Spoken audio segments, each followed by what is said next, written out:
From the Library of Congress and the Smithsonian National Museum of African American History and Culture.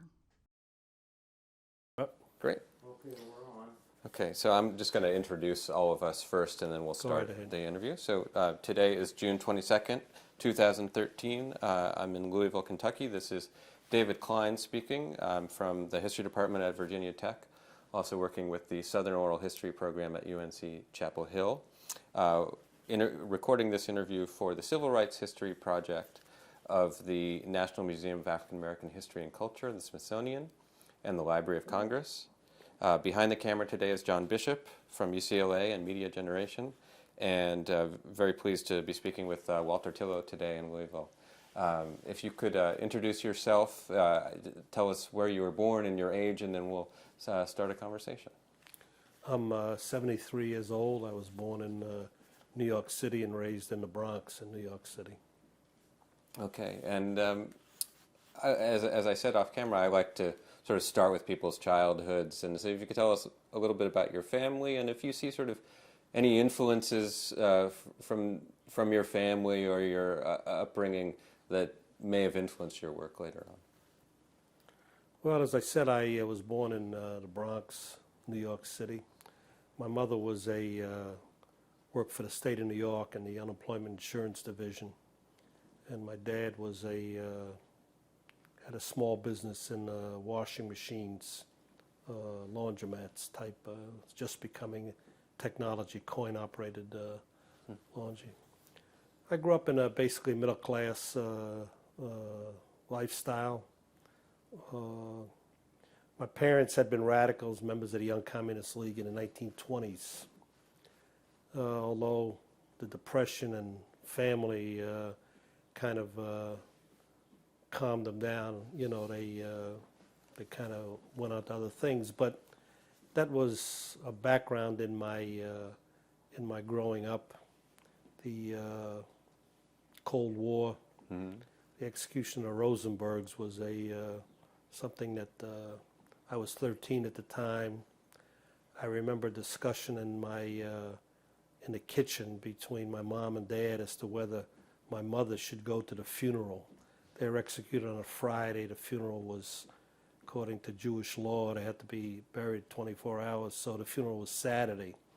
And they eventually decided that my mother shouldn't go, and so my father insisted on taking me with him. And so that was a memorable, impact on my... and also I had a half of the family that was kind of radical. The other half was conservative, and so, family arguments through the Cold War, I kind of was aware of progressive left politics, and Soviet Union, socialism, and so forth. But your parents' radicalism was sort of, it's a little bit removed at that point, or yeah, it was still there? They weren't the members. They weren't subscribers. I had an aunt who was a subscriber. I had another aunt who was a member of the Communist Party, but I didn't know that. And I knew them as aunts, and as I say, progressive arguments. But for me and my family, it was not. Nothing was in family life, meetings or something like that. No, there was no. That was, as I say, it was sort of a basic middle-class existence, 1950s middle-class existence. What about race issues in New York at that time when you were growing up? Any impact? My sister had a friend in school. My folks became friends with her family, her parents. They became socially acquainted. At that time in New York, there was, I grew up right outside of Parkchester. Parkchester was the largest private development apartments funded by Metropolitan Life. And it was segregated, although it wasn't officially segregated. They just wouldn't rent to African Americans. And under rent control, you had to keep an apartment vacant for 1 year in order to decontrol it.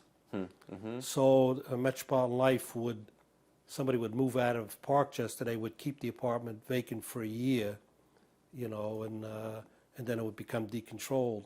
So there was a housing movement. It wasn't only it was here in Louisville at the time. That's the Braden's origin. Same movement.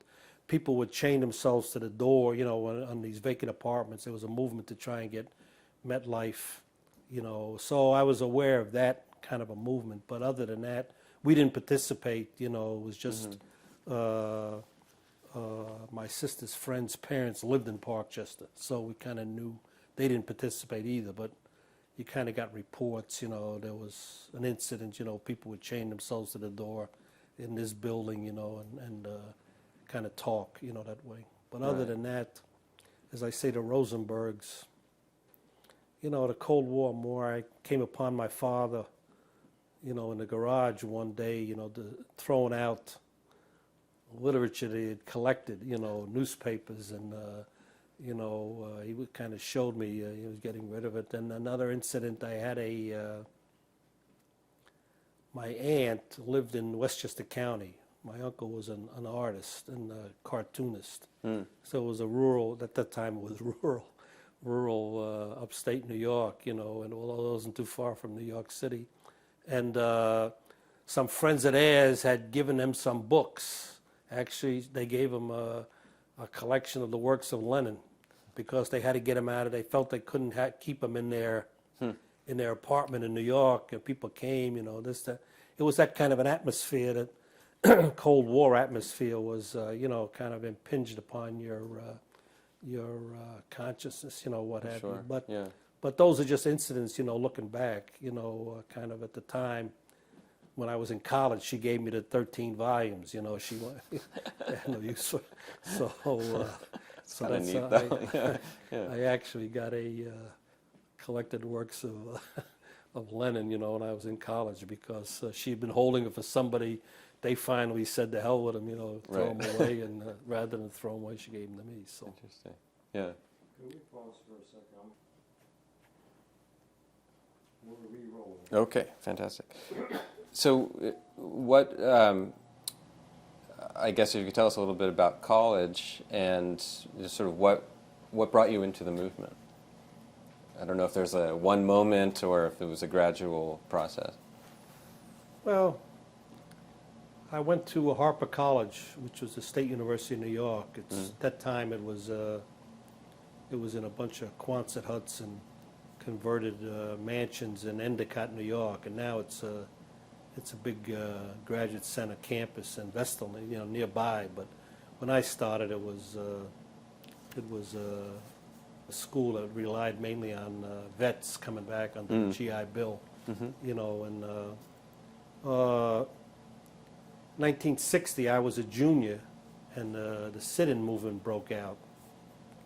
And we decided, we had a lot of kids from New York City at the school because it was cheap.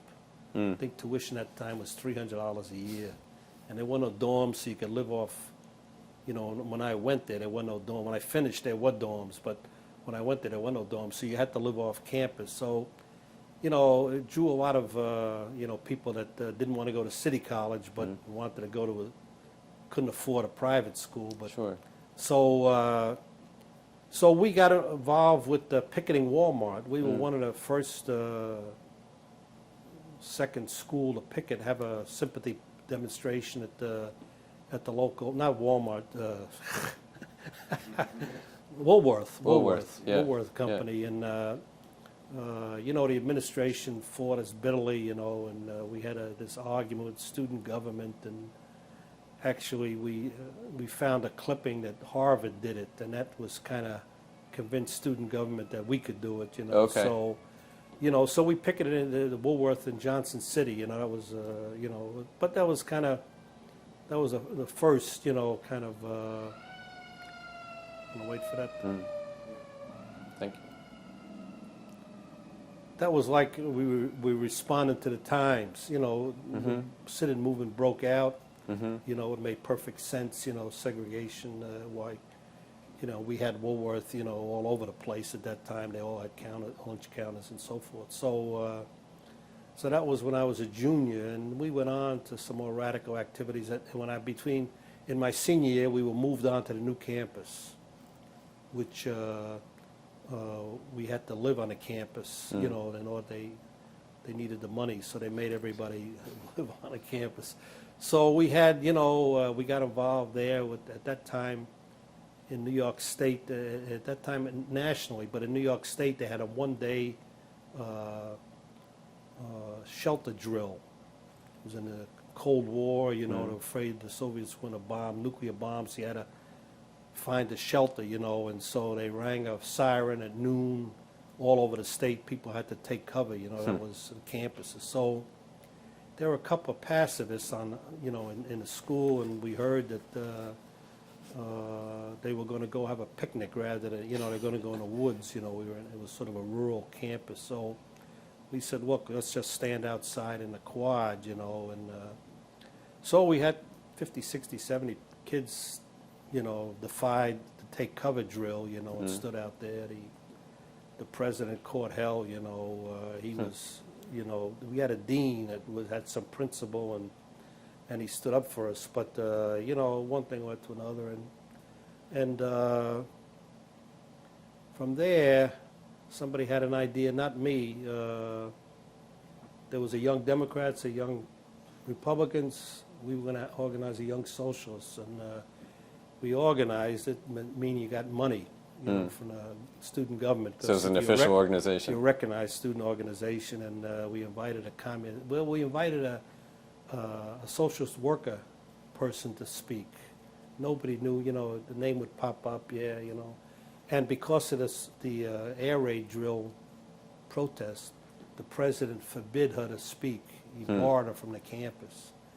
And the faculty was, because the state paid better in the lower positions, you know, assistant and lecturer, you know. We had a lot of future names, you know, that took a job out of graduate school to pay off the loans because the money was better. So it was a conscious, you know, aware, smart faculty, and they kind of took away his power to bar anybody from speaking on campus as a result of that barring that Socialist Worker Party candidate. So the next name that came up was a guy named Herbert Aptheker. He was a prominent communist historian, PhD from Columbia. And we had a big battle over him. You know, the American Legion threatened to picket. You know, the president wanted to bar him, but he couldn't do it. You know, the question came up whether they were going to charge money or not charge money, and to admit it. And the result was the place was packed, 800 people in the newly opened auditorium. You know, and he had another impact on me. He was a particularly effective public speaker. So, you know, that was sort of my academic career.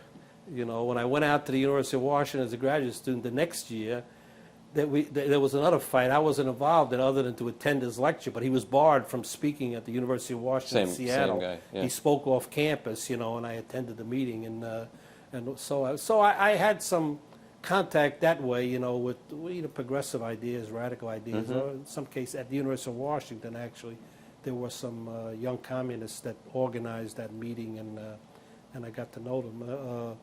But at Cornell, so I went to the University of Washington as a graduate student, 61, 62. What were you studying? Economic history. And then I went back to Cornell, 62, 63, as a graduate student. At Cornell, we had sort of a kind of a breakfast, you know, a group of us, graduate students, undergraduates. We'd meet every morning for breakfast in the Student Activity Center. I forget what it was called. There was a big, major strike of the newspapers in New York City. It was a strike over technology. The printers were striking to bar, you know, cold type technology. That was linotype days, and you know that they wanted to go to cold type, right. But eventually, and it was a long strike, and you know, in a place like Cornell, the New York Times not being, you know, everybody was starving, so somebody had a bright idea that we could read various, and in deference to the New York Times, since it was a major issue for the whole industry. Other newspapers, the Washington Post, they wouldn't send in copies No, interesting. to Yeah. areas where the New York Times. So, as I say, people were starving. So somebody had a bright idea. If we subscribed to a variety of, or read them in the library and came in once a week with clippings of, then we would reproduce them and put them up around campus. So somehow I got to read the Baltimore Afro-American. That was my choice. And we would bring in the articles, somebody would paste them up and duplicate it, and then we would post it up around the campus. And the annual SNCC convention, spring, the Easter meeting came up in Afro-American, it was in April of 1963, so a couple of us decided to go. And I went, a carload of us went, and that's where I met Ann Braden. Mm-hmm. And that's how I got involved. That's the story of how I got involved. Very interesting. But So you had read about it and just got in the car and went? well, Or did you make no, there was an contacts or- announcement. Yeah. They covered a story about SNCC's annual Yeah. Easter conference. Yeah. At that time they had founded in 1960, so 61, 60. This was like the third Easter conference of the Student Nonviolent Coordinating Committee. So And where was it held? it was held in Gammon Theological Okay. Seminary in Atlanta, Atlanta. Old Gammon. Yeah, yeah. The old theological seminary. So Became interdenominational. right, Yeah. right. Yeah. So we were looking. We had an idea about a summer, going south for the summer. A couple of us, and the only person that would talk with us and seriously and had an idea was Ann. She suggested that Fayette County, Tennessee, the movement there needed some people. So three of us, Charlie Haney, he was in mathematics, his wife Bunny, and their infant baby, month old, was a couple months old when they went down, and myself went to Fayette County, Tennessee for that summer of 1963. We must have got there in May or June, Mm-hmm. stayed through the March on Washington. In other words, Fayette County was it was a place where in the 1930s the federal government had tried an experiment in terms of increasing black land ownership. There was a WPA, or I don't know if it was, no, it wasn't WPA, but it was some project to increase black ownership of land. Eleanor Roosevelt, was involved. So it was a county that was probably there were two counties. They were just east of Memphis, Shelby County. They sit right on the Mississippi border. They're like an extension of the Delta, Fayette and Haywood County. But they had, while they were 90% African American, they had a higher percentage of black landowners, blacks who owned their own land, in the county. Although they had a sharecropping system for whites, and there was a case, a criminal case, where a preacher was charged with murder, and he fled the county, and he had come back. This is before my, the lawyers that defended him, they asked every prospective juror, did they have any problem with African Americans voting, because you couldn't serve on a jury unless you were on voting rolls in those days. So of course everybody answered no, they had no problem. So there were a number of vets, Korean War vets, World War II vets that had attended the trial because of the prominence of the minister, and they heard everybody say, well, we don't object to African Americans voting. So they went out to try and enroll African Americans, and that's the origin of the movement there. The whites retaliated by expelling sharecroppers from the land because there were African Americans that owned their own farms. They set up tents on black-owned land to house sharecroppers that had been expelled. And there was a movement guy, a minister in in Cincinnati, Maurice McCracken. There was some sort of a community church. I think it was called a community church. Got involved, and the Bradens got involved, and there was a big movement in Chicago to support Tent City. It became Tent City, and it so happens that they were sending food and clothes, because the winter was chilly. It was a winter. Who was organizing on the ground, sort of the core local organizing? Well, I don't know who was in at that time. It was before my. There were night rider people would ride by and shoot into the tents. It got some national publicity, at the time in the Right. in the 50s, what have you. But the movement in Chicago, there were unions. A guy named Jesse Proston from the packing house workers, his wife, and some others. They hired somebody to kind of coordinate between Chicago and the local Interesting. movement. And that guy that they hired was Jim Foreman, Oh, okay. who became, the executive director of SNCC. So when I got to Fayette County, Foreman was in Atlanta as the executive director in SNCC, But had been in. but he in had Fayette been County. had this role, Yeah. as a coordinator down and back, with the supplies and as I say, it had national attention. There were other, there were efforts to self-help projects. There was an effort to set up a making leather book bags, or in Haywood County, I think, there was some a project to kind of build homes for these people on land that was purchased, because we stayed in an uncompleted home. I mean, I did. I think the Haneys with the baby, they stayed with some family, but I stayed in a vacant house, interior, just no walls, framed, but no walls, no plumbing. I just were able to sleep there. But we took a trip to Atlanta in the middle of the summer. That's where I met Foreman, and he had this affection for Fayette County because of his involvement there. So he kind of took an interest in. And while I was there, there were a couple of teenagers, 2 or 3 teenagers that were in hot water. The police were looking for them in South Georgia, in Albany, and so Sherrod wanted to get them out of. So they sent them back. They asked if I could keep them in Fayette County. So they came back with me, and they spent the the summer, and that was the summer of the March on Washington. So there was there were several buses from Fayette and Haywood County went to the march. Went to the march of local March on people. Washington, and Foreman indicated. I went back from the march to Atlanta. Foreman indicated. Did you go to the march? Yes, I was. Yeah. At the march So you on went, Washington. and did you go with these local No, people? I didn't. I don't remember the circumstances, but I didn't go with the buses that went. I may have gone home. I back to New York first, or I don't know what the Haneys did. It may have been that the 3 of us did something, but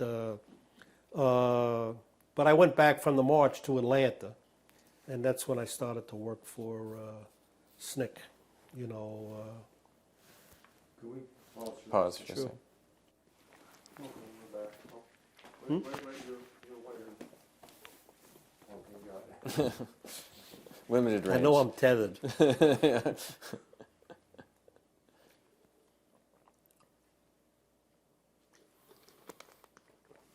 Tell me when you're ready. We're ready to roll. Great. So, but before you went down to Atlanta to work with SNCC, the SNCC office there, what the project in Fayette County, was that? Were you part of? Was that a SNCC project or? No, it wasn't a SNCC project. Okay. It was not a SNCC project. As I say, Ann Braden, they had covered, SCEF had covered the Bradens were friends with McCracken in Cincinnati. Carl Braden, when he was blackballed by the Courier Journal, I think he worked for the Inquirer, one of the newspapers in Cincinnati. He commuted, and so they knew McCracken, and so it was just a matter of they knew somebody was, it was typical movement. They thought somebody, we got there, we were told to go to this white guy's, he was a farmer, Redfern. He was friendly with the African Americans. He tried to run for sheriff, and he didn't make it, so we spent a couple of nights with him, but we couldn't stay there because of what we were We did voter registration primarily. And that was dangerous for him to have you? Yeah, around? it was dangerous for him to, and also destructive of his political, intentions. In those days, you courted the black vote privately. So we moved over and we did voter registration work. Going out every day and Yeah, trying to talk in churches and trying to take people down and how did that go? Well, didn't go very far.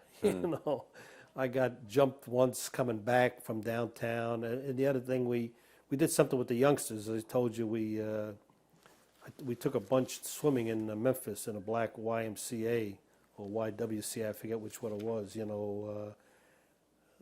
Kids had never been swimming. They didn't have bathing suits, so we were in touch with the guys back in Cornell, and they rounded up donated bathing suits, women's and men, girls and boys, and we had enough suits to take 3 or 4 carloads, to swim. So we did stuff like that, kind of. You'd go around to speak, and at that time we also had an incident where McFerrin, the head of the movement there was a guy named John McFerrin. He had a gas station, grocery store, small, and he had been subject, to boycotts, couldn't buy gas, and so forth. And so he was an effective guy, and as I say, the core of the leadership were black farmers that owned their own land. It wasn't preachers, it was, they were a little bit different, kind of. So some woman accused him of rape. A white woman? African American No, woman. yeah. It would have been a white woman. Yeah. No, it was that, and so it became a family problem.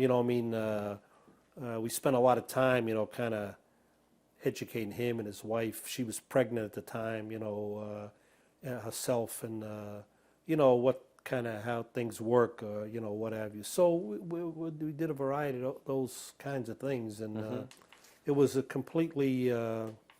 It had been a big movement at the time at Tent City. There were no more tents, as I say. Some movement people, I think maybe the community church or others, were building houses slowly because the Haney stayed in a house that had been given to a woman who had been evicted. So it was a little bit, an extra bedroom and indoor plumbing, that's it, whatever. And I stayed in a house that was incomplete, no interior. But it was being built for Yeah, some but it was being built, yeah. They weren't the only two. So the movement had kind of died down, so it was a matter of registration. We had a couple of days, trying to get a lot of people to go down to register, and it was a process in Tennessee. You had to read the Constitution or whatever the clerk wanted you to read. It was And there did was the no clerks- there was no violence at the courthouse, but it was just a dragged out procedure. I was going to ask, the clerks did they make that difficult? Yeah, or no, it intimidating in was some like a 2-hour, 3-hour. It could be each individual. Had to go in there and reading was a so if you couldn't read, you had difficulty reading, you had all these kind of problems. So it was slow moving. Right. They thwarted it by Right. slow moving, And did you encounter resistance from African Americans that you were trying to encourage to enroll? well, the people don't go. That only the brave go. Those that Right. So in that sense, there's no resistance. Yeah. There was no opposition. In a sense that don't do it. We can't do it, but they just didn't go. So you got who wanted to go. Who you could you get to go if the minister was sympathetic. Right. You'd get some people. And you spoke in his church. If he let you speak in his church, you could get some people to go, and then you would have to take them down. Or as I say, we had 1 or 2 days. I think we had a march around the courthouse square. We organized, in Somerville. That was the county seat, Somerville, Tennessee. And what was the white resistance or white response? Well, you don't encounter it too much because you're in the black community exclusively, virtually exclusively. As I say, I was driving back from Somerville once. It wasn't that far to McFerrin's store. I was staying near the store. I got waylaid by. I was alone in the car. So somebody in front of me stopped on the road, came back and tried to beat me up. What have you. So, but other than that. And how? It wasn't prevalent. Yeah. It wasn't like. Can you tell me a little bit more about that experience? You try to get away as best you can. Yeah. Just one-on-one. So Okay. I was get away. It wasn't like a gang. It had been a gang, I would have been in big trouble. But it was just one guy. It's sort of like a road rage. It wasn't like an organized. I'm sure there were organized Klan members, but in Fayette County, the worst had been, seen in the tent city. There were beatings and shootings and, drive-by shootings into the tents, back when the tent city. So this was sort of like the continuation, and it wasn't as dramatic. As I say, the tents were gone. Housing had been replaced, and McFerrin Redfern, the white guy, had run once or twice for sheriff.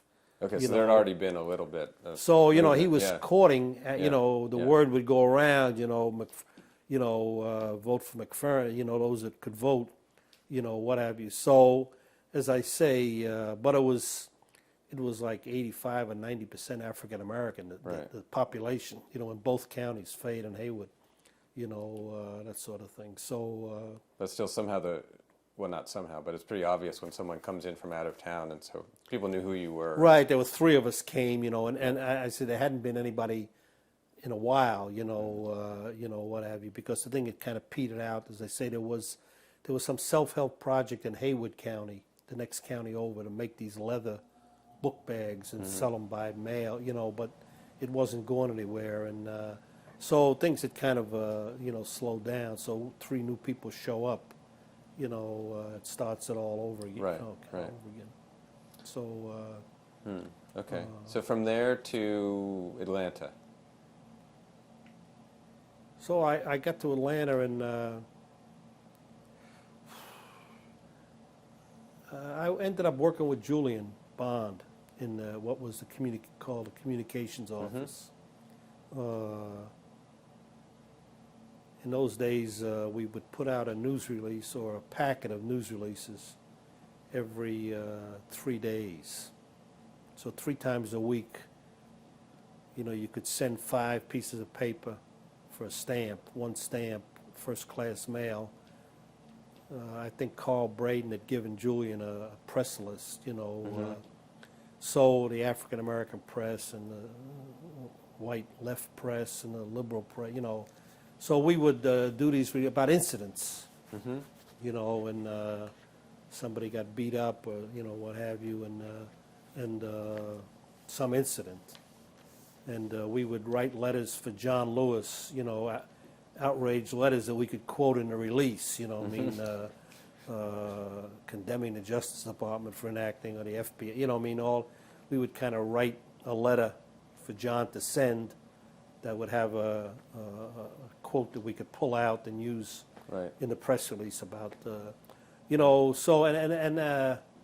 Julian was like one of the early scientific PR guy, kind of understood the PR, and what have you, and he had worked for Atlanta Voice. He started his career with some black, upstart newspaper in Atlanta, and sensationalism, was the order of the day, so we were looking for those things, and we did some, we found at the time Byron Della Beckwith was being tried for the murder of Medgar Evers.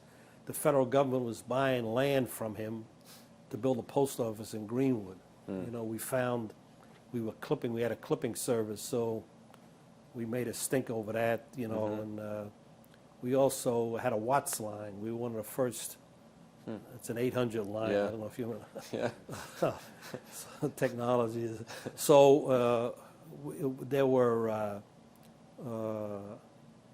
people were coming to Jackson or to some place, and it was a segregated audience.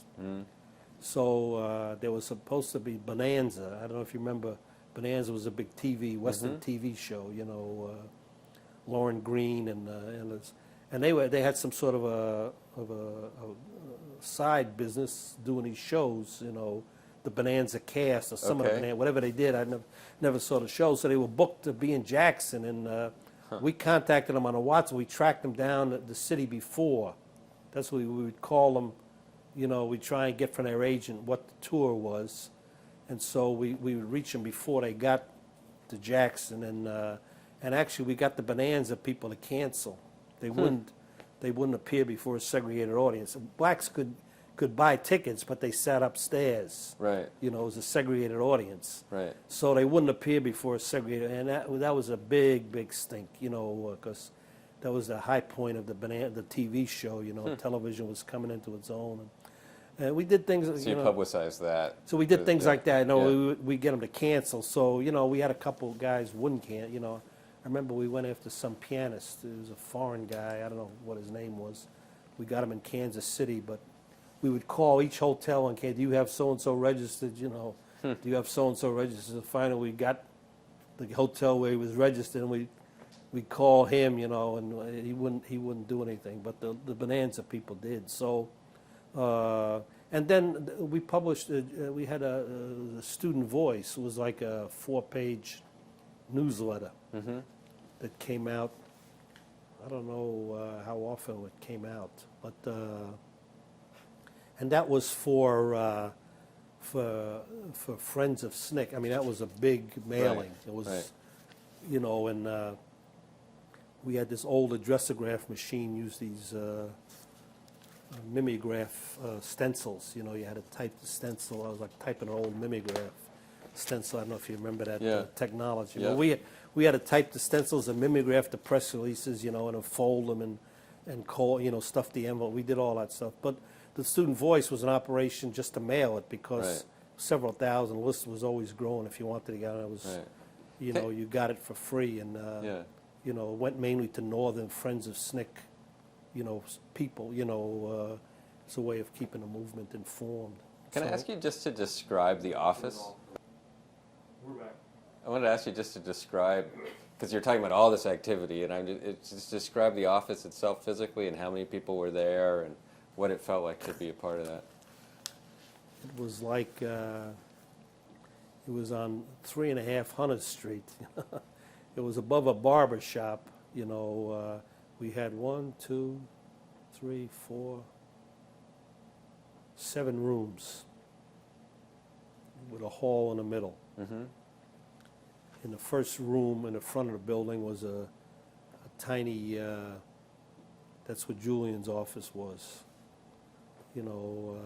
So we had 3 or 4 of us with 4 typewriters. In those days, that was the introduction of the Selectric typewriter. I don't know if we were working with manual type. When I started, we were working with manual typewriters. Type a mimeograph stencil with a impression. But then the Selectric came in, and you could fool with typefaces because Right. you could change the balls. That was a big deal. That was a big deal, right? That was a major.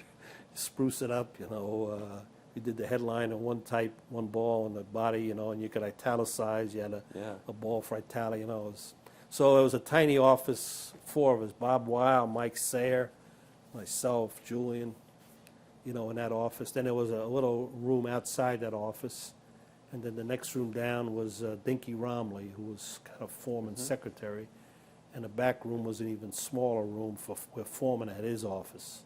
He was by, and the other side was the bookkeeper in her office, and then there was a larger room, and then the front office was Ruby Doris Robinson, was her office. She was kind of coordinating the campus field people. So we had the machine, the dressograph machine, and the folding machine in the big room, and so when we did the voice, and then at one point we took the building next door. We had a guy come down that said, why mimeograph, we could offset.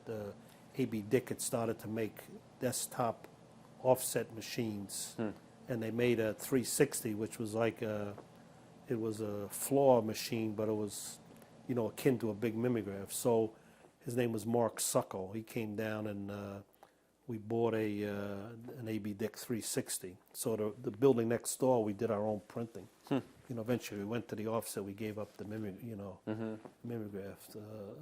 you know, thing, and so that was the facility. And then there was a little room next to where we had the printing press where we stored, you know, Snick made a record. I mean, they Freedom Singers. You know, we pressed a record. Pete Seeger, you know, got him to press a record they were going to sell as a fundraiser, but it sat there, the stacks of them, piles of them sat there because I think Mercury signed them, the group, you know, to a contract, you know, where there was a better deal. So that, I have a copy somewhere, I don't know where it is of that, but that was destroyed. That pressing that was done by Snick was kind of destroyed. And then there were posters. Danny Lyon, you know, the photographer would do these. So a lot of the posters were there, you know, and because they were fundraising tool, you know, that were being sold. I remember an album called Freedom in the Air that was on the Snick record label. Well, that's it. Is that it? Okay, I've seen that. Yeah. And it had outtakes of Sherrod lecturing. It had Freedom Singers. There are a lot of Southwest Georgia. Yeah, well, the group was was mainly, from you there, know, right. was South, Bertha Reynolds and Bernice Regan and Cordell and Rutha Chuck Harris. Nesbitt. Yeah, And, yeah. you know, a lot of them were, the original, there was another woman, Rutha Harris. Yeah. You know, she was Southwest Still going Georgia. strong. Right, Yeah, right. yeah. So they are, so I think that's a record that never got distributed. Okay. You know, they may be around somewhere, and but because they signed, you know, Mercury, I think was the label that put them out, and they put out a couple of records on Mercury, you know. Interesting. So forth. I think Pete Seeger recorded that. What was that record, Freedom in the Air? Well, the Carowinds are part of it, and Lomax was part of it, Actually, too. no. That one was. Is it a different one? That has a cover of them praying, the four of them praying. Can't remember Jacket, if it's that a or... record jacket. Yeah. I or think that is. Martin. No, that's the second one. No, That's this the one, second. the one I'm talking about, never got. Pete Seeger recorded it. Okay. It never got. There was no jacket. Okay. They hadn't designed a jacket when they signed, so it was like in white. You know, right, just in the sleeve. CDs used to come in sleeves, right? Yeah. That's. I may have a copy somewhere, but. Yeah, I'm going to say, if you can find it, I'm sure the Library of Congress would love to have a copy of that. That's Well, fascinating. they may have a copy, but Yeah. I'm just saying that. Yeah. All right. Maybe we can look after we finish. That's great. Interesting. So that's Yeah. what I kind of did when I got there through that year, you know. So you're there for a year. Well, no, I was there until that was fall of '63. In the spring of '64, at the big staff meeting, Ella Baker and Bob Moses came to me and asked me if I would go to Washington to work on the Mississippi Freedom Democratic Party challenge. What had happened is that the summer project, you know, that year was when the summer project was hatched, you know, and everything. And Moses had been in Washington. Part of the summer project was to send to the Democratic National Convention in Atlantic City in August of '64 an integrated delegation. In those years, from the southern states, only white, you know, delegations came to the Democratic Party National Convention. So part of the summer project was to organize a delegation under the rules of the Mississippi Democratic Party, you know, to send an integrated delegation to Atlantic City.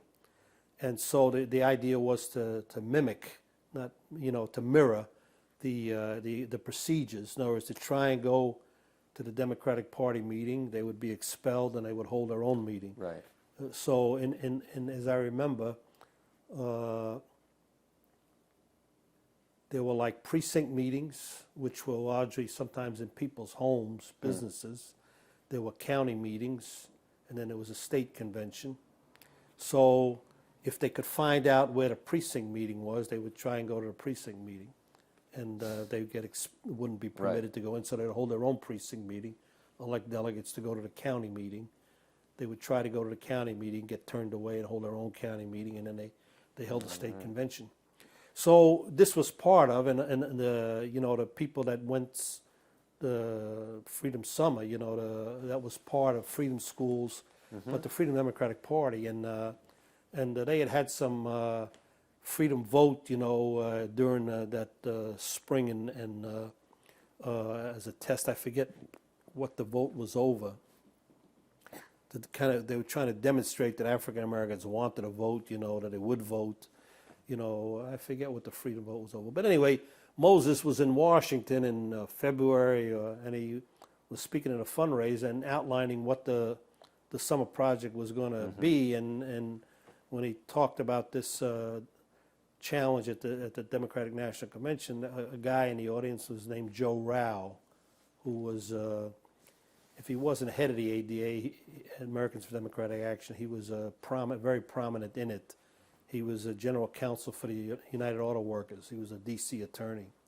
And he had been with Hubert Humphrey in the delegation from D.C. in 1948 when they first raised the question of segregation, and kind of that's Humphrey's signature, association with civil rights was that the fight at the 48 convention. So Rao, publicly said, if you bring a delegation, an integrated delegation from Mississippi, we'll see that it gets seated or some, So that meant that, we had, so the decision was made to open an office in Washington in the spring. And Ms. Baker and Moses asked me if I would go there and staff it. And the idea was to try and commit Northern State Democratic Party delegations to support the seating of a rival delegation from Mississippi, an integrated delegation from Mississippi. So Mrs. Baker was in charge of the office. She had moved from Atlanta to New York, but we kept in touch with her with telephone. She came down, periodically, and a guy named Frank Smith from Holly Springs, he came up from Mississippi to work in the office, and a woman named Barbara Jones she was part of the summer project from, I think she was from Queens. She worked, the three of us, and we visited, we attended state Democratic Party state conventions. We did mailings to delegates. We assembled a list as delegates were chosen. We were on top of the process, and we visited, for instance, I remember Mrs. Baker insisting that we go see Adam Clayton Powell, she had known him from Harlem in the 30s, and she told us, you're not going to get anywhere, but we got to go see him. So we all went to see Adam Clayton Powell with her, she got us the appointment, and that sort of thing. So what kind of response did you get? He came in, Mrs. Baker, how good it is, but she was right, he didn't do anything. Because I remember I saw him in Atlantic City, at the New York delegation had a caucus meeting in the hotel where they was staying, and we were looking for help, anyway, he was tied to Lyndon Johnson, but we did that sort of thing. So I think I attended the Minnesota, Wisconsin, and Michigan conventions, state conventions of the Democratic Party. Why be based in D.C.? Is that just for lobbying? Well, because the Democratic National Committee was there, and the Democratic National Committee was organizing the convention. They just thought that, rightly or wrongly, they thought that they should be in D.C. So we went to D.C. and I opened the office. It was on 14th and U Street, and it was, there were people like Kastenmeier, who was a congressman from Madison, Wisconsin. He proved that to be very helpful. And how was that? Total aside, but what was that neighborhood like, 14th and U? And at that time? That was like the commercial strip of the African American community. Now I was there not too long ago. Hard to recognize, but Yeah. it was like kind of a little bit seedy. Not really, but like a commercial strip in a Yeah, poor and that's the area that really poor neighborhood. burned after. You know, That's the area that burned after King died, I think, right? A lot of that. maybe maybe, but Yeah. And now it's a hipster area. now it's an up and coming area. Yeah, right now. It's a booming area. Booming. Yeah, is- it is the area. absolutely booming. Yeah. So. We're back. So that was our plan. That was a plan, and we were pretty good at as I said, we had resolutions out of the. Mondale was a power. Mondale had taken Humphrey's seat. Mondale was the Attorney General of Minnesota, so he was the featured speaker at the Wisconsin. And I was. Okay. And we had a table, and there was a couple of students, there was one student from Madison, somebody had come over, a boyfriend or something, a friend had come over from Minnesota. He was a graduate student at University of Minnesota, to man the table. And I remember Mondale cautioning me about him, it's too radical, but the conventions were, supportive in those days, all segregated delegation, so we had resolutions. So that they would pass resolutions. yeah, of absolutely. You support. pass Yeah. resolutions, and at Michigan, the power in the convention was a woman that she was a Democratic National Committee woman, and she was an aide to Walter Reuther. She was kind of ran the convention, and Millie Jeffries was her name. We got a strong resolution out of Michigan, and we had a guy, a former congressman in Oregon, was helping us, we were looking. Strategy was Rao kind of knew, he wouldn't work directly with us, but he would work with Bob Moses. We went to New York. We talked to A. Philip Randolph and Bayard Rustin, and they, I think Bayard had been asked to do the job that I got. He didn't want to do it. Okay. So, but you talked to them for advice? Or? yeah, we had a meeting in A. Philip Randolph's office, and Bayard was there, Mrs. Baker was there, Frank Smith was there, I was there, and tell them what we were doing and what the strategy was, and kind of the strategy was to, in order to get it onto the floor of the convention, you needed a minority report of the committee. The rules require that you had 10% of the delegates of the Credentials Committee sign a minority report, and then you had to have so many delegations vote, to have a, so we were trying to get delegates as they were chosen to the Credentials Committee. And we were trying to get the delegations to agree that we would have a roll call vote. In other words, to get a minority report, you needed 10% of the delegates in the Credentials Committee. But to get a roll call vote on either the minority or the majority report, you needed 10 delegations to vote to ask for it. Yeah. So that was our strategy. We had to get a roll call vote because, and we also wanted a minority because the minority report is voted on first. And if you had a roll call vote and a minority report, we were in good shape, we thought. So, and the Credentials Committee delegates were chosen differently.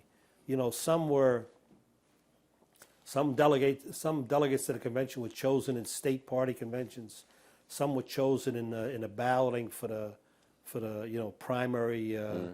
So in Oregon, for instance, Wayne Morse was the leading vote getter, and he had his choice under the rules out in Oregon. He had his choice. He wanted to be on the resolutions, because he was concerned about the war, whatever. But so Edith Green she was a congresswoman.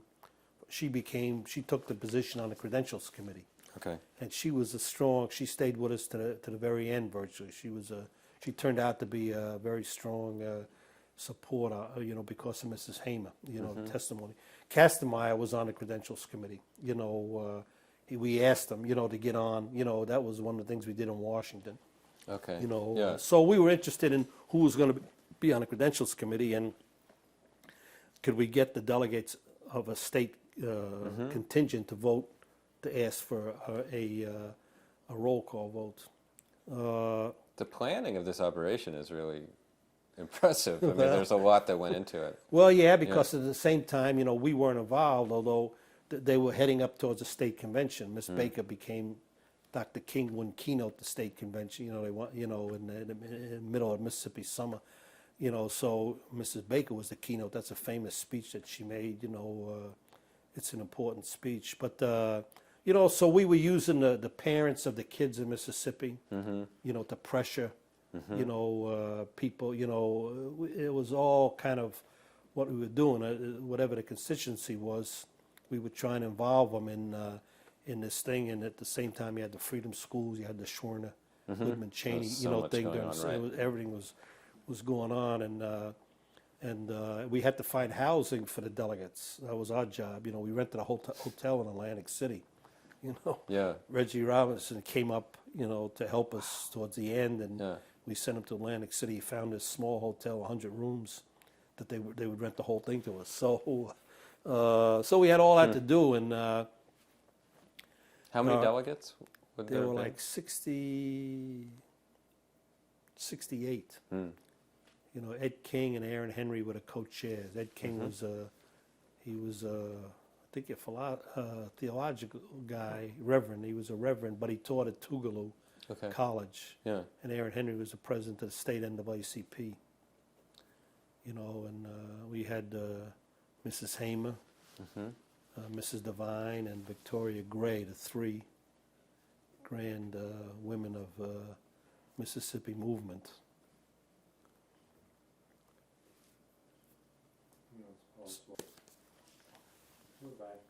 Okay.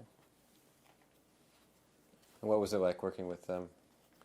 Well, I didn't have much contact with them, same a little more than the other, but they were in a delegation, and I don't know if you want to. So we got to, we did what we could. As I say, I attended those 3 conventions. We were mailing to delegates. We were dealing with parents, trying to get parents involved where they, the kids were in Mississippi in terms of pressuring, Right. back home. And in Atlantic City, the Credentials Committee, the convention opened on Monday night. And so the committees met, before the convention, and the Credentials Committee met on Saturday and Sunday, and Lyndon Johnson was the presumed nominee. There were, there was nothing going to happen at the convention, other than who was going to be the vice president. Right. That was the only question. So there was no news, so this challenge, the except convention, this. except Yeah. and it became news because they had a hearing, and it was televised. Okay. There was a kind of a slow, and Mrs. Hamer just had a lot of the women on, the Credentials Committee was half men, half women. That was the way it was. So she told about being beaten and jailed in Winona, Mississippi, and, she had half of the women there crying, and Johnson broke in, he broke into the TV by calling a press, he went into the press room in the White House, and of course they cut away. He had nothing. I don't know what he would talk about, nothing, but they cut away from purposely to draw away. Cut the TV away. It was kind of an early indication of how powerful TV was. But Mrs. Green was moved by that, so that kind of put her, in our camp. So we needed like 10%, like 11 signers on a report, the minority report. And I don't know if you want to go into all the machinations of what happened. Absolutely fascinating. Well, let's see. So, the delegates had come up, and integrated. It wasn't well integrated, but it was integrated. There were 2 or 3 whites in a delegation. The Mississippians, they sent what we called a no-name delegation, because they didn't want anybody, Eastland or Stennis or the governor Ross, to be in the delegation where they would normally Right. be in the delegation. But they Right. sent absolutely, nobodies, And what was the reason for them not to put Well, these? because if you put Eastland or Ross Barnett as the chairman Yeah. of the delegation, it's going to draw attention. So it's just that was to- the strategy, yeah. not to draw attention to it. You Okay. had these two rival delegations claiming Right. the seats. And you had the Goldwater phenomenon. Everybody was worried about Goldwater. He was going to nuke, and Yeah. what have you. And so Mrs. Green's strategy was to give a loyalty oath to everybody. If you wouldn't sign a loyalty oath, you couldn't be a delegate. Okay. No one. What happened was actually the white delegation. They went back and they worked for Goldwater. Goldwater carried Mississippi in '64. So it was kind of, looking back on it, fool, because they had no intention of supporting Johnson Anyway, and Humphrey. yeah. What have you. But so they had the hearing, and we had a brief. Rao wrote a brief, about the legal brief, and we had 5,000 copies printed. Everybody got a copy on the Credentials Committee. The Mississippians, they wouldn't distribute their brief, they had a brief, and they said very much, they were counting on Johnson, Yeah. and Humphrey. So as I say, the initial response was all in favor of Freedom Democrats, the seat to Freedom Democrats, and of course, and the delegates, you can imagine. All the northern, western, nobody, at that time, everybody was against segregations and what have you. But, Humphrey and Reuther came to town, and started twisting arms So did individual delegates from other states reach out to you? Do you remember that level of support? oh, we had a lot of support. We had Yeah. there was a 24-hour vigil on the boardwalk. Oh, where okay. Delegates were coming, Yeah. and the delegates gave us their badges. Okay. So you couldn't get into the hall without a delegate's or observer badge. And what happened is that the Mississippians went home, the whites went home, after the hearing, Oh, they and did? They didn't stay there, so the seats were empty. didn't And realize then when that, the yeah. final, the final affront was that the Freedom Democrats could get 2 Yep. seats in the balcony, As observers. as observers. And they wanted to pick Ed King and Aaron Henry, as not even let the delegates choose who they would. So they had to sit in the seats. They got delegates to give up their badges. So they could get into the So hall. they could get into the hall, and that's Dan Rath. They got roughed up. That's famous kind of footage there. So yeah, the delegates were supportive, but it was a controlled situation by Johnson, although he wasn't there at the White House, using Humphrey and Reuther. Humphrey was held out, dangled as his nomination was in jeopardy if this didn't get, if the South bolted, that sort of thing, and so they twisted arms and meetings, and they had the timing, they dropped the compromise, what was the so-called compromise, at the last minute, and then they spread the word, that it had been accepted.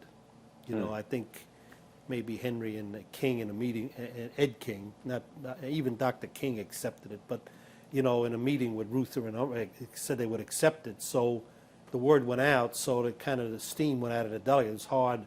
Before the delegates even had We the were at a chance. loss in terms Yeah. of communication, with the broad, delegate. We didn't have any operation that. And can you describe the compromise?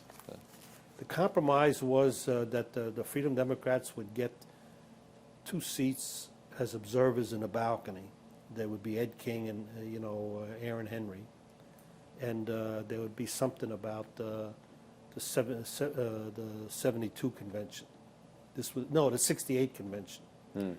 Actually, if you remember, in '68, Julian was a delegate from Georgia, in Right. Chicago. I mean, that was a result of the ruckus This pressure, yeah. in '64. They would look at the rules or what have you. So it kind of ended all white delegations to the Democratic National Convention. But it was a major Rubicon for the movement, especially the SNCC movement, SNCC people, in terms of trying to force the delegation to accept that compromise. They wanted the delegation to vote to accept that compromise, and they wouldn't do it. So we had a meeting in a church that morning, and we had all the luminaries of the civil rights movement. Most of them came to kind of convince the delegates to accept it. Bayard and Dr. King and Jack Pratt of the National Council of Churches, and James Farmer, and Wayne Morse.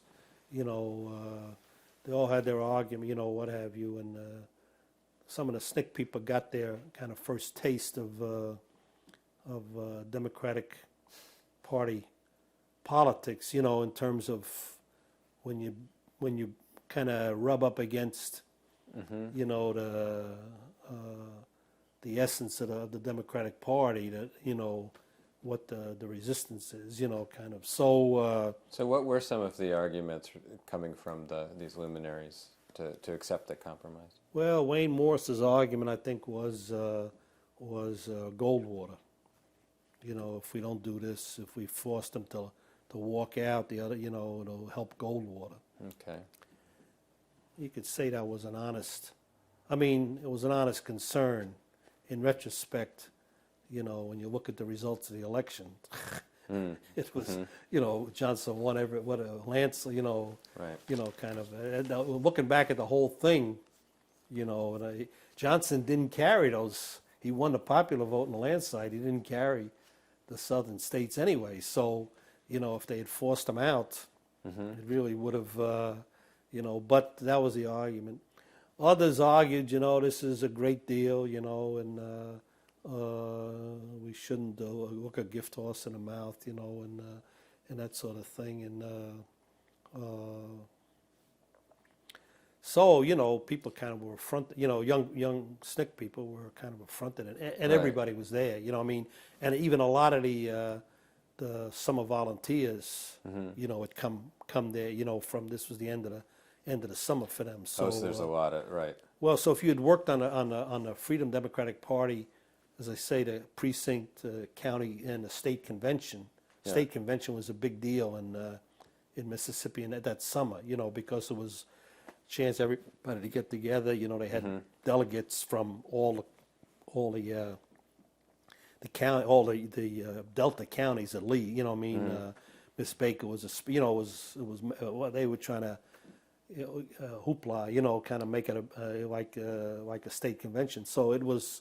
So a lot of the volunteers had worked either on freedom schools, helped this, whatever you did, you knew what was going on with the Freedom Democratic Party convention, Atlantic City Convention. So a lot of youngsters went back, but a lot of kids came to Atlantic City on their own, and they saw. So there's a lot of energy there. Yeah, and they saw they saw the attempt to force the compromise, down their throats, and so it led to a lot of disillusionment, kind of, and it led, to kind of red baiting. There was a famous Evans and Novak article that appeared shortly thereafter, kind of red baiting the SNCC, because of this, it was a threat to the Democrat. They didn't put it as a threat to the Democratic Party, but clearly it, it was they saw it as a threat to the Democratic Party, and uncompromising. So that kind of opened up a can of worms, with the red baiting. Evans and Novak, Novak was a red bait, kind of thing. But that was a syndicated column at the time, Right. a lot of. So that was, that challenge led to the challenge in '65 of the seating of the 3 congressional Democrats from the Mississippi Delta, Jamie Whitten and two others. You know, they were actually forced to stand aside.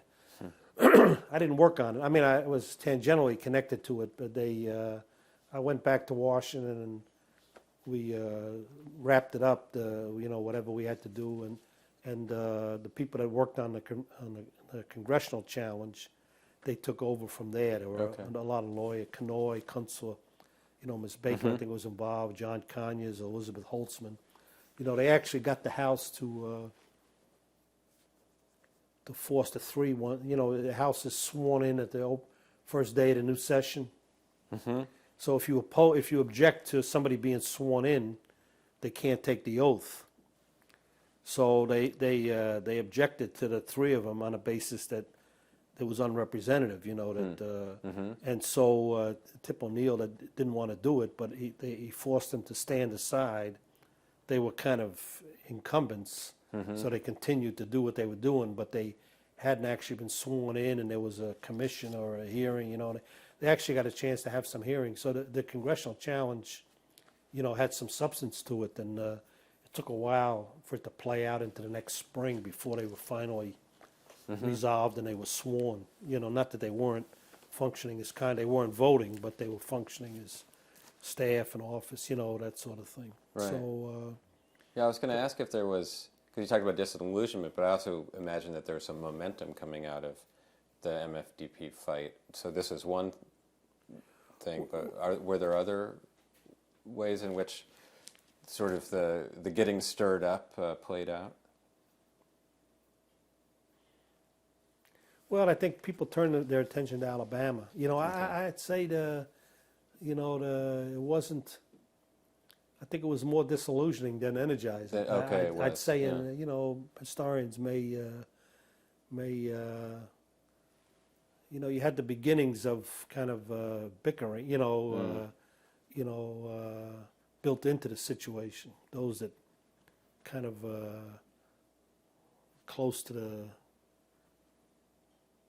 Democratic Party, power structure. Those that weren't, kind of, people kind of gave up. I mean, if you saw it as the Democrat, what have you, you kind of went off. You had Black Power, kind of beginning. So you see that as kind of a. I don't know whether it's historically valid, but I'd say it's with the red baiting and what have you. It's something to think about. You have to look at it more. The history of it, but the year after the challenge in Mississippi kept, the congressional challenge kept on, and what have you. Moses left. Moses left. There was an attention turned to Alabama. Stokely and Lowndes County in the next year. Kind of 60. That must have been 64, 65. Right. So it was a turning point, kind of a little fracture. It was, point, because, you look back at it from this vantage point and you say, my goodness, what tragedy would have been created had you, found some formula, if you had the white delegation under your thumb, which they did, by and large, they could have found some. That would have, they could have found some kind of way. They didn't have to see them in the same area. They could have, they could have found, to kind of force this, and they really had to force it down. And if you look at Taylor Branch's book, I think he has it, I think I gave an interview to Anne Romaine about some of the machinations, but, I was in a room with King. A bunch of us were in a room in a hotel in his hotel room, at the time, But the underhandedness, and the arm twisting. Rao, who said, "I'll be with you when nobody's with you," that's almost a direct quote publicly. "I'll be with you," Push came to shove. He said, "I can't sign that." Ruther told him, "Forget, you made so much from the UAW last year. You won't get a penny." And some woman. An African-American woman, her husband was up for a judgeship in California. She, they told her forget about it. And, so when they put the heat on, The only people that stood were Kastenmeier and Edith Green. Everybody else, they couldn't sign it. So that's pretty eye-opening to Well, I mean, that wasn't generally known, but I mean, that was the kind of pressure Sure. that was put on the credentials committee people, who were regular people, who some of which we didn't know, and what have you. The pressure put on the delegates, the Mississippi Freedom Democratic Party delegates, to accept the compromise, what have you, was equally as, as I say, I don't know if Wilkins was there at that meeting, but every significant person in the civil rights that had been involved with Mississippi Summer, came to argue for that compromise, kind of thing, and as they say, Morris, you could say, well, he believed it. So there was some element of sincerity, but the others, But it was just politics. Welcome to politics. They knew Humphrey, they knew Ruthie, they Johnson, what have you, and they knew more than we knew at the time, what the other side was saying and doing, because they were, confidants. So that was more disillusioning, I'd say, in terms of what could be achieved. Right. Yeah, just take. We're back. Really amazing story. And It is. what about your personal journey from there?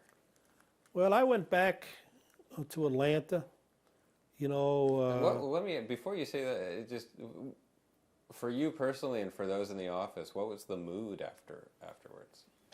I mean, you talked about disillusionment, but can you tell me a little bit more of? Well, You've been working on this for close to a year, probably. no, I was just working on it from May or April, May to August. Oh, that's okay. So a that few was months, yeah. all Yeah. of it. That we Yeah. Even in Mississippi. I mean, the precinct meetings didn't start until that summer. Okay. They right. were, you were getting a delegation. Democratic Party has its own rule. Each state has its own rules. So, no, so we work. It was like a 3 or 4 months. Yeah. more project. And depending on how into it you were in the Democrat, what you thought. I wasn't too into the Democratic Party, so it's kind of the red baiting thing, the Evans and Novak thing, kind of indicated that there was more coming, and it was a bigger thing, and but Frank Smith, he stayed in Washington and became he was elected to city council. I think he heads a nonprofit now. He became prominent in Washington. Barbara Jones, I think she must have gone back, to New York City. I met her at some function for Ella Baker, and I don't know what she was doing, what she ended up eventually doing. And Miss Baker went back. Reggie Robinson went on. So it was like it was you kind of expected it. I think when people thought about it, they kind of well, it wasn't unexpected, that they would do this, put the clamps on. It's kind of like a political campaign in some ways. You put Not your all that, into and it, then you move on. yeah, right. And the other thing is that you're kind of proud of the rank and file Freedom Democrats, that they stood up to it and they voted. It didn't matter. There was no big deal for Aaron Henry and Ed King. It was a big deal to be recognized by the power, Johnson and what have you. But And I'd imagine seeing the support from delegates from other states. For Hartman Turnbull and Mrs. Devine and Fannie Lou Hamer, and it wasn't a big deal. You know what I mean? The rank and file delegates that have been elected, that a lot of them were freedom fighters, in their own little community, what have you. They got Amzie Moore or whatever, if I don't remember if he was a delegate or not, but But to even get to go. Well, no, they didn't go, but I'm just saying that they stood up, they understood, that it was no, 2 seats didn't mean it, they kind of saw the compromise as it wasn't, anything, it wasn't related to to the real issues. So so you kind of had to take heart that their understanding, was that good that they didn't fall for it, Right, and right.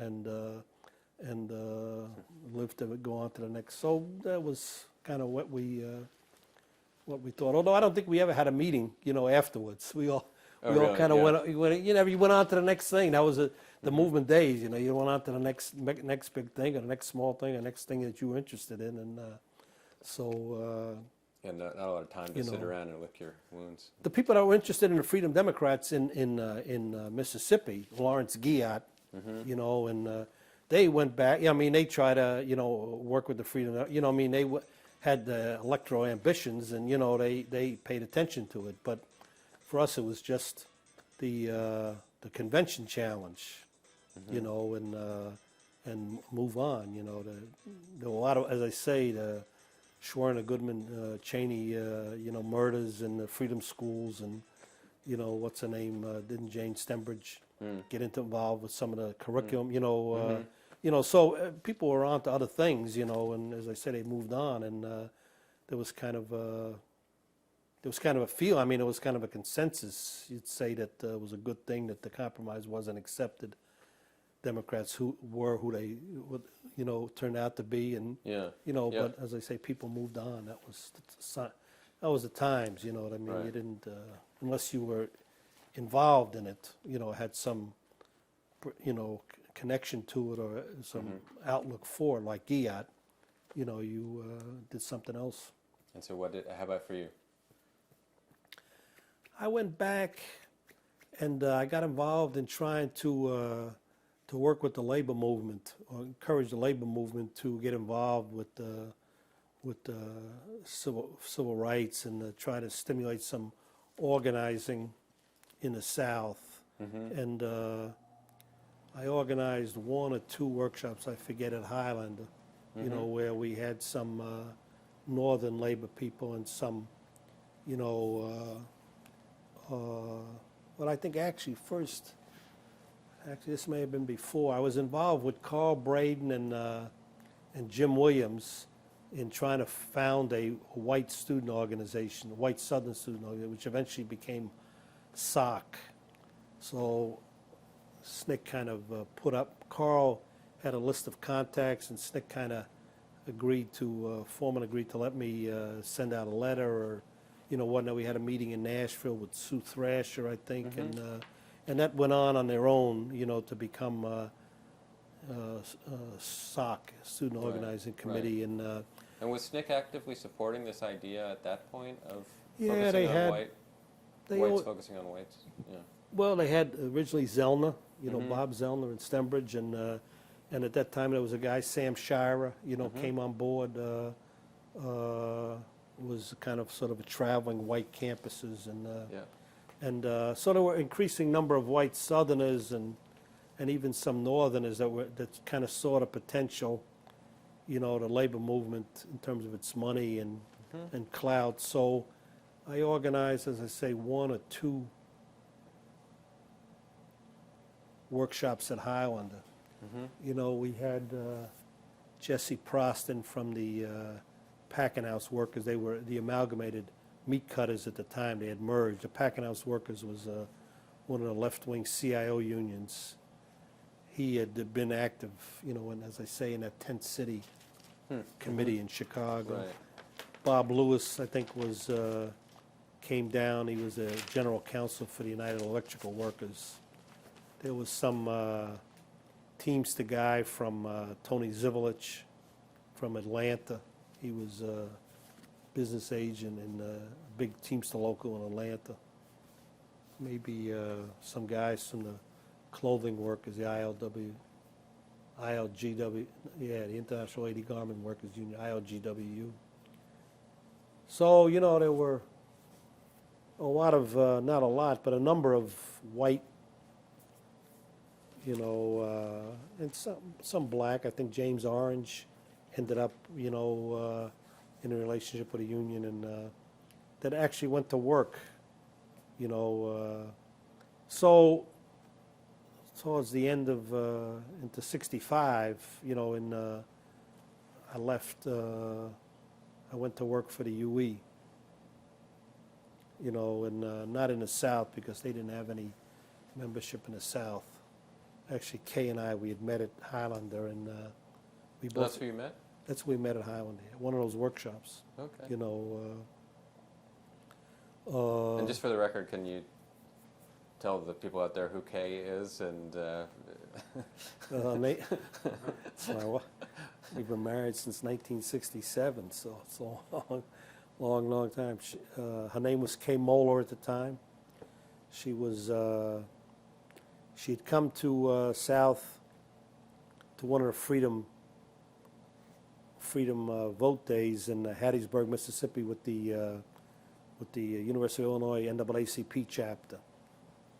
They had done some work in Cairo, Illinois. Mm-hmm. That's a famous, you know, and so I don't know how she got to Highlander. We met at Highlander, and she had worked in for the Bradens. Got her involved in not the Bradens, actually she got involved in a committee for miners. It's called a committee for miners. There was a wildcat strike movement in eastern Kentucky, led by a UMWA guy named Berman Gibson. And in typical eastern Kentucky fare, you know, guys were charged with blowing up a bridge that was still standing, you know.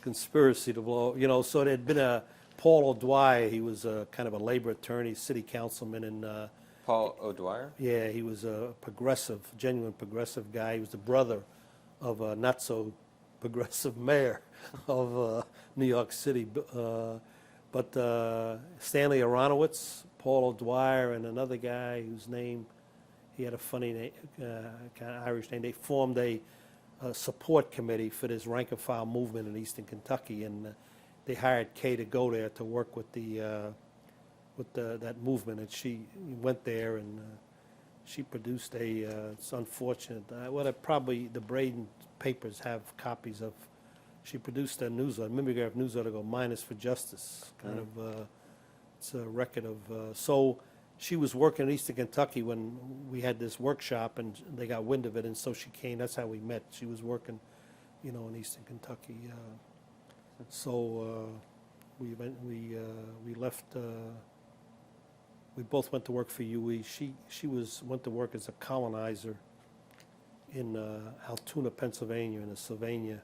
She tried to get in, and they sent me to Lynchburg, Virginia, to try and get into a General Electric plant. I got to observe a fairly prominent trial of a youngster whose name slipped me. It was a rape case. William Kunstler and Philip Hirschkopf were the attorneys. Some elderly woman had been raped. The police, and all she could tell the police were that the guy had big ears. So the police rounded up everybody in Lynchburg that had big ears, and this youngster had an alibi that, you know, was less than solid. So he was the one who was charged, and the rapist had approached her from behind and knocked off her glasses. So, you know, Hirschkopf had to Kunstler was sort of like the public face of the trial, and Hirschkopf had the difficult task of cross-examining her, you know, on her, you know, but it came out in pre-trial, you know, that the publisher of the Lynchburg Times had instructed the editor. They had a sentence, William Kunstler, you know, radical civil rights lawyer from New York City, something like that, you know. There was a standard sentence that he had to drop in every story. The first time he mentioned Kunstler, and he mentioned Kunstler in every story, you know. Yes. I noticed that, just parenthetically, that the Charlotte newspapers apologized for its characterization of Local 22, tobacco workers union. It was a left-led union to try to organize tobacco workers in North Carolina. So the Lynchburg, you know, newspaper needs to apologize for this. I don't know. I forget what his name was. He was eventually acquitted. I mean, he wasn't acquitted. He was convicted, but it was eventually overturned, and he never went to jail. But so I got to observe that trial there in Lynchburg, but I never got into the plant. Eventually, Which plant again, did you say? what? Which plant? General Electric had General a Electric, non-union yeah. plant there in Yeah. Lynchburg. Okay. So Kay didn't get into the plant in Altoona, I think. But they had an election. They lost the election, and they moved to Pittsburgh because that's where the district office was. And she kind of decided to finish. She found out that she could finish her BA at the University of Pittsburgh. Okay. So I was working in Detroit, and for the UE, and I'll go back a weekend. So eventually we decided to get married, and I moved back to Pittsburgh, and we spent about 20 years living in Pittsburgh. And continuing to do this kind of work? Or? Yeah, we got involved in the, actually we got involved before in the anti-Vietnam War movement, the People's Assembly, Moses and Staunton Lynn and Howard Zinn, what have you, there was some famous Washington peace demonstrations in the spring of '65, that we were involved in. And then when we got back to Pittsburgh, there was big anti-war movement and, all over the place. Mm-hmm. The Committee to End the War in Vietnam, the national, I think they had a conference. They may have been founded at a conference in Pittsburgh that we helped organize, but Pittsburgh had a big anti-war, movement. And So you got involved in that. What were you doing to support yourselves?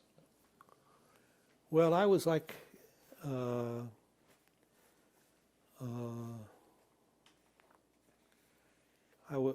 I left the UE, we both left together, pretty much. So Kay, we were living on Kay's subsidy from our family to go to school. Mm-hmm. My family, contributed. I was working. We had a little Peace and Freedom Center in Pittsburgh. I went to work for the Hospital Workers Union, 1199 in New York City. They were, at that time, thinking about expanding. They had organized in Johns Hopkins, and they were talking about Charleston. They had a campaign in Charleston, Right. West Virginia. Yeah. Wasn't as successful, but the one at Hopkins. So I knew a guy that was working as a,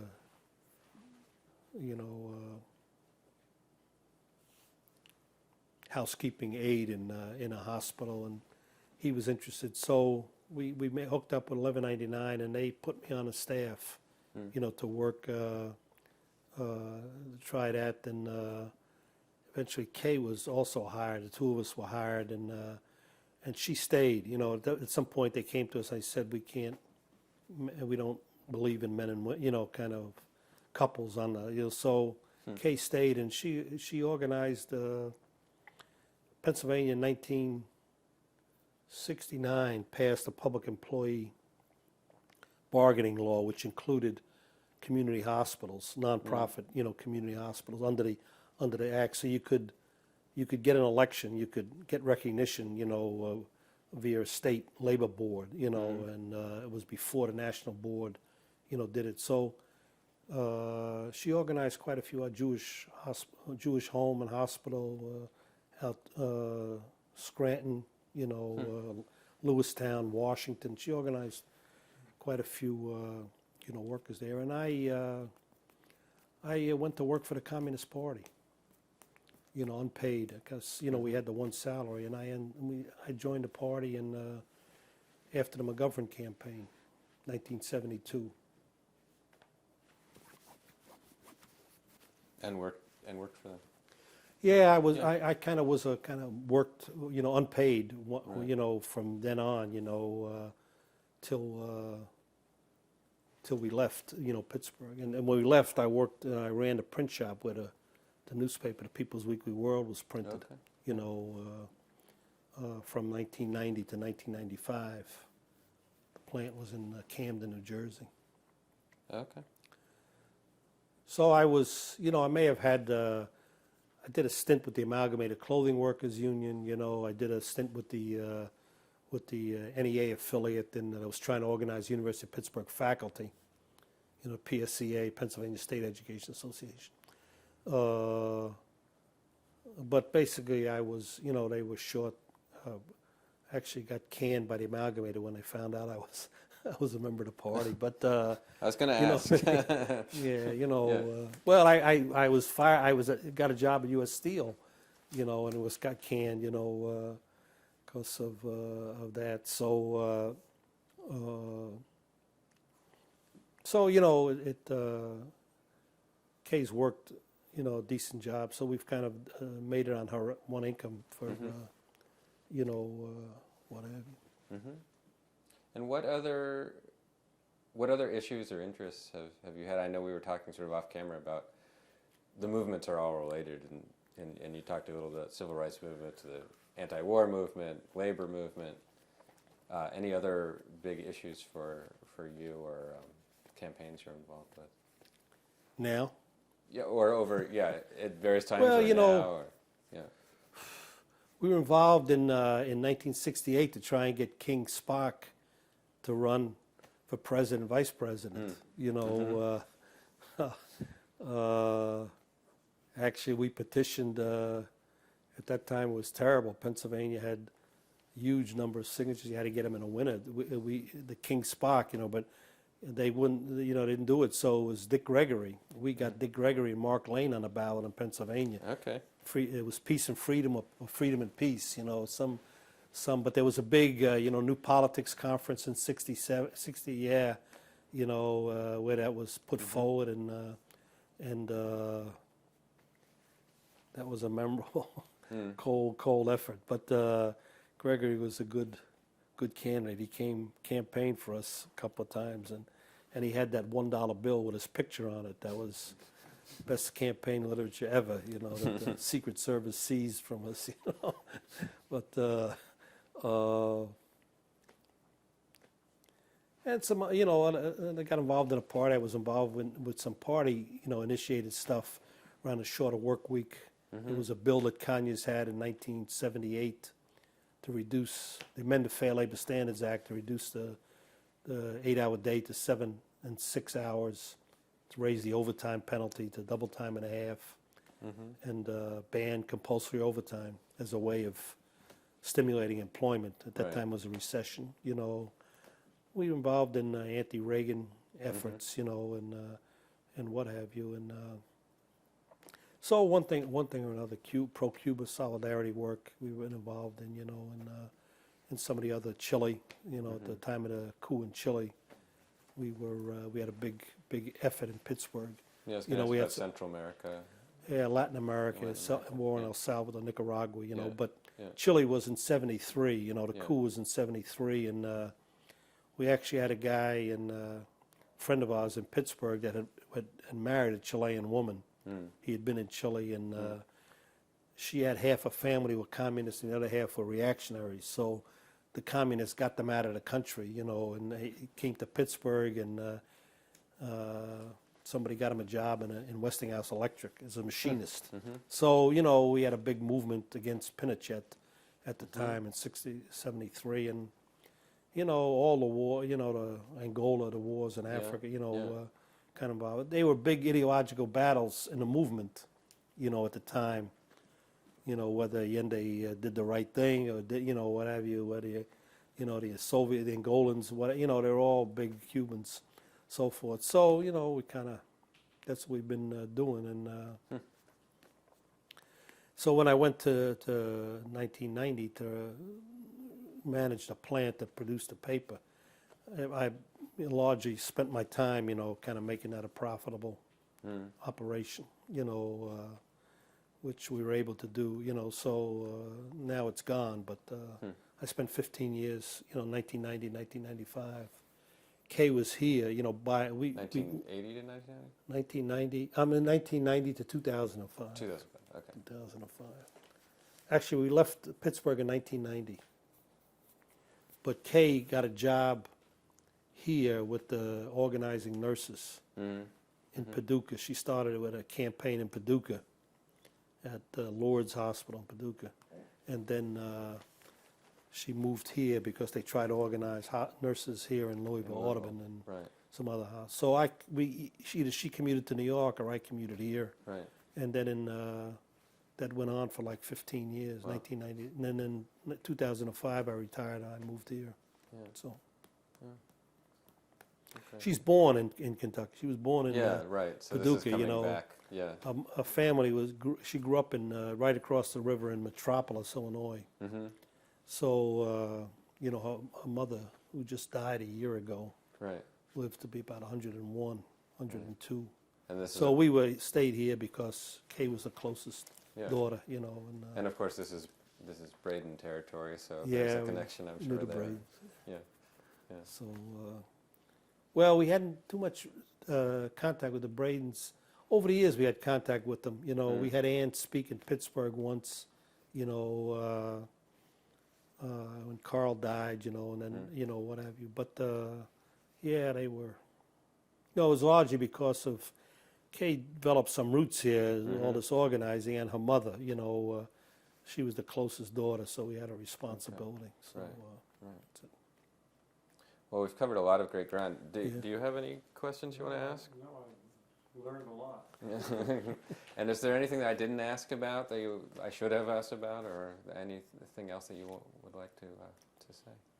I don't, if you don't ask, you know, Okay. I don't, you know what's relevant. I mean, you kind of have an idea what's relevant, and Well, you know the history. yeah. You lived well, it. you know, so, you could yeah. I could give you more or less in terms of the Freedom Challenge, but I think that history has been written about. You know, as I Somewhat, say, but this was really great to get that. yeah. Well, I think from the inside. Yeah. you know what I mean. But as I say, my interpretation is my Sure. my interpretation. As I say, it could be challenged. I could be off, but it seems to me that people came up against the Democratic Party. Some illusions were stripped away at that moment, you know, and you know, they've been recreated, quite honestly, you know. Right. You know, right, but right. they're being stripped away now. I mean, you have a similar thing with Obama, you know, kind of illusions and you know, after 5 reality. or 6, 7 years, you know, people kind of, but that was a moment, you know, in time, and when you look back at, as I say, how ridiculous the issue was, you know, it looks like in retrospect, you know, it's not even segregate. You know, you could say segregation was ridiculous, you know, but it's kind of a system, you know. But Yeah. you know, this was the kind of thing that. But as I say, it was politics. You know, they could not. They had some commitments. I'd say, you know, it kind of played itself out in terms of that you saw it with judgeships. If you looked at Eisenhower appointees, they were the civil rights judges. Minor Wisdom in, you know, in New Orleans, Elbert Tuttle, Chief Judge of the Fifth Circuit, Frank Johnson, you know, in Alabama. They were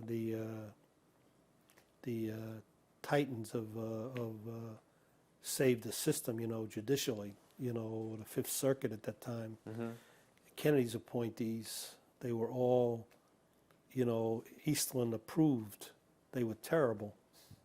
You know, you have some judge in one case telling a lawyer, keep those pickaninnies, you know, from jumping, you know, and you know, right in court, and you know what, you know, if it hadn't been for Eisenhower's appointees, system would have been in big trouble. They were the ones that saved, you know, the big rulings that you know that saved the kind of confidence in the system, that the system could change, you know, and what have you.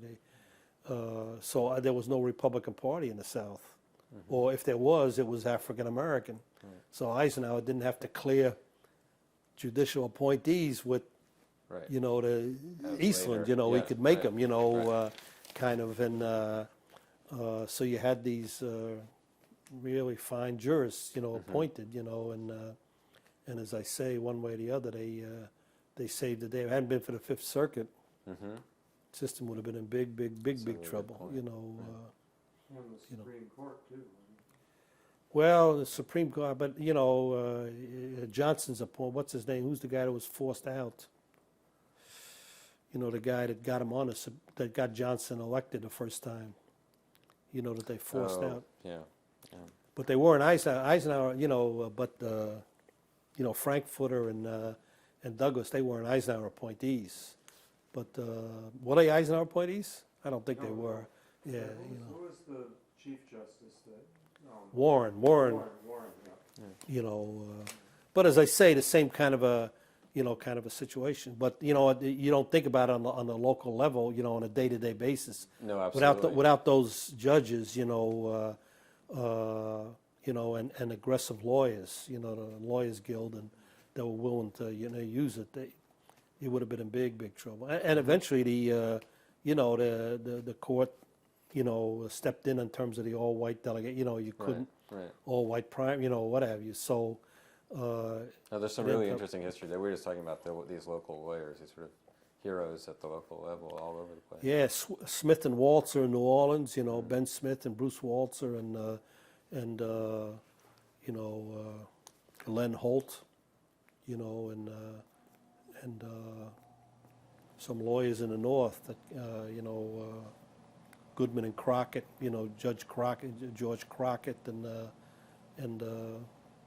a lot of people, you know, Conoy, Kunzel, you know, they were all, there was like a split, you know, the more conservative, the more liberal lawyers and the more radical lawyers, you know, Right, kind exactly. of, you had that split in the room, you know, kind of, you had the split in terms of the congressional challenge, you know, what are you going to force these guys out, you know, or whether you're going to compromise, you know, and kind of thing. And so chilling effect, you know, that was Conoy's, you know, but they had to get a judge to accept that. You know, I mean, you know, eventually the court accepted it, but you had to first get a district court judge to accept it. I think it was Minor Wisdom, you know, that accepted. So, you know, if it hadn't been for the left, you know, kind of Skeff, you know, the Bradens and the people that Virginia Durr, Yeah. Ms. Baker, you know, Yeah. these kind of people that had principles, you know, that weren't compromises, you know, they may not have been radicals, you know, but they just weren't compromised. They believed in kind of basic, And that's long you know, legacy, yeah. that would have been in bad trouble. So that's what you had, you know, you had some illusions about the Democrats. When I grew up as a kid, you know, this question about, oh, if only we could, you know, African Americans could vote, you know, we wouldn't have Dixiecrats, you know. So if you could do away with the Dixiecrats, if you get African Americans to vote, you could do it with Dixiecrats, you know, it'd be a better system. Well, here was an opportunity to do away with the Dixiecrats, Yeah. and you know, turned out they really didn't want to do it. You know, Ruther and Humphrey that had railed against Dixiecrats when they had an opportunity, you know, there were bigger fish to fry. So it's instructive, you know. Whatever. Very. Yeah. Well, great. Thank you so much. All right. This was really terrific, and thank you so much for your time Please, thank and you. for all of your work. Okay. You're doing a good thing. I hope you get some funding. I hope austerity Well, I think doesn't cut you to pieces. Yeah, I think we're doing okay. we're doing okay. We're it looks like we're going to be able to. This has been a presentation of the Library of Congress and the Smithsonian National Museum of African American History and Culture.